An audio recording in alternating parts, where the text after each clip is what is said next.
YouTube দেখে ডাবের pudding বানাতে গিয়ে আমার সাথে এমনটা হবে কখনোই ভাবিনি। আসসালামু আলাইকুম সবাইকে, সবাই কেমন আছেন? আশা করি ভালো।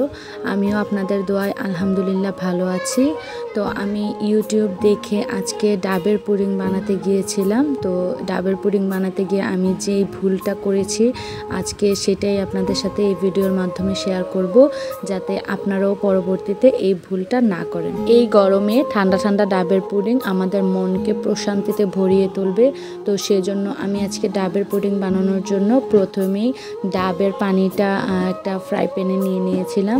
ডাবের পুডিং বানানোর জন্য আমাদের প্রয়োজন হবে ক্ষীরওয়ালা একটা ডাব, মানে কচি ডাব না, যে এই ডাবের মধ্যে এই ক্ষীরটা থাকবে আমাদের সেই ডাবটাই লাগবে।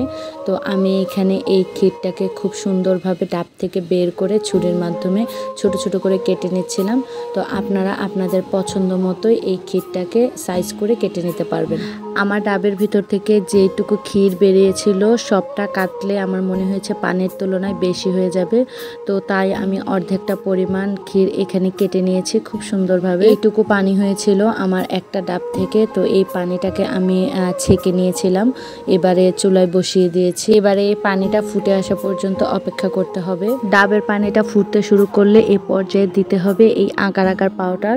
তো এই আগার আগার পাউডারটা আমি আমার বাসার কাছের মুদি দোকান থেকে নিয়েছি। তো যে কোনো মুদি দোকানে এই পাউডারটা পাওয়া যায়। এই আগার আগার পাউডারের কৌটায় ছিল 1 লিটার পানিতে প্রায় 4 চা চামচ পরিমাণ আগার আগার পাউডার দিতে হবে। তো আমি এখানে আমার পানির পরিমাণ মতো করে এখানে আগার আগার পাউডার দিয়ে দিয়েছিলাম। তো এই জায়গাতেই আমি সবচেয়ে বড় ভুলটা করেছি। এই আগার আগার পাউডারটা ডাবের পানিটাকে জমতে সহযোগিতা করবে। এই আগার আগার পাউডারটার মাধ্যমে ডাবের পানিটা জমবে।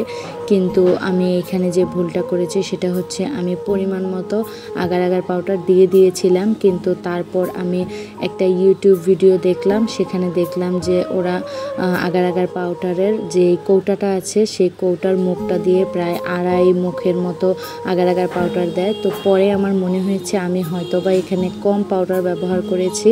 তো সেজন্য পরবর্তীতে আমি এখানে আরও একটু পাউডার ব্যবহার করি। আমার ডাবের পানিতে এই পাউডারের পরিমাণটা বেশি হওয়ার জন্য এটা একদম শক্ত হয়ে যায়, যেটা আর কি খেতে একদমই পরবর্তীতে মজার ছিল না। আমার এই ডাবের পুডিং বানানোর সম্পূর্ণ প্রসেসিংটাই একদম সঠিক ছিল, পারফেক্ট ছিল, কিন্তু তারপরও এই আগার আগার পাউডারের পরিমাণটা বেশি হওয়ার কারণে আমার পুডিংটা একদমই নষ্ট হয়ে যায়। আমার মতো ইউটিউব দেখে কারা কারা এরকম ভুল রেসিপি ট্রাই করেছেন, ভুলভাল রান্নাবান্না করেছেন, তারা অবশ্যই কমেন্ট করবেন। আর আমি একটা জিনিস কিছুতেই বুঝি না, সেটা হচ্ছে আমার রান্না করা জিনিসটা যদি খারাপ হয়, সঠিকভাবে না হয়, তাহলে সেটাকে সঠিক বলে আমি কেন সোশ্যাল মিডিয়াতে সেটা আপলোড করতে যাব? আর আমার সেই বানানো ভিডিওটা দেখেই অন্যরাও কেন ভুলভালভাবে বানাবে?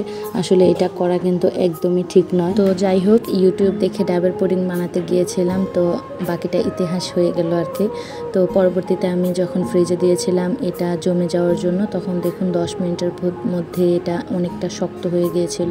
তো আমি যখন এটাকে বের করলাম তখন আপনারা ভিডিওটা দেখলে বুঝতে পারবেন এটা অনেক শক্ত হয়ে গিয়েছিল। আমার মতো কেউ মোবাইলে ভিডিও দেখে কোনো কিছু বানাতে গিয়ে এরকমটা করবেন না, কারণ সবসময় আমরা মোবাইলে যে পারফেক্ট জিনিসটা দেখি সেটা আসলে সবসময় হয় না। পরবর্তী ভিডিওতে খুব সুন্দরভাবে ডাবের পুডিং বানিয়ে সেটা আপনাদের সাথে শেয়ার করব। ততক্ষণ সবাই ভালো থাকবেন, সুস্থ থাকবেন। আল্লাহ হাফেজ।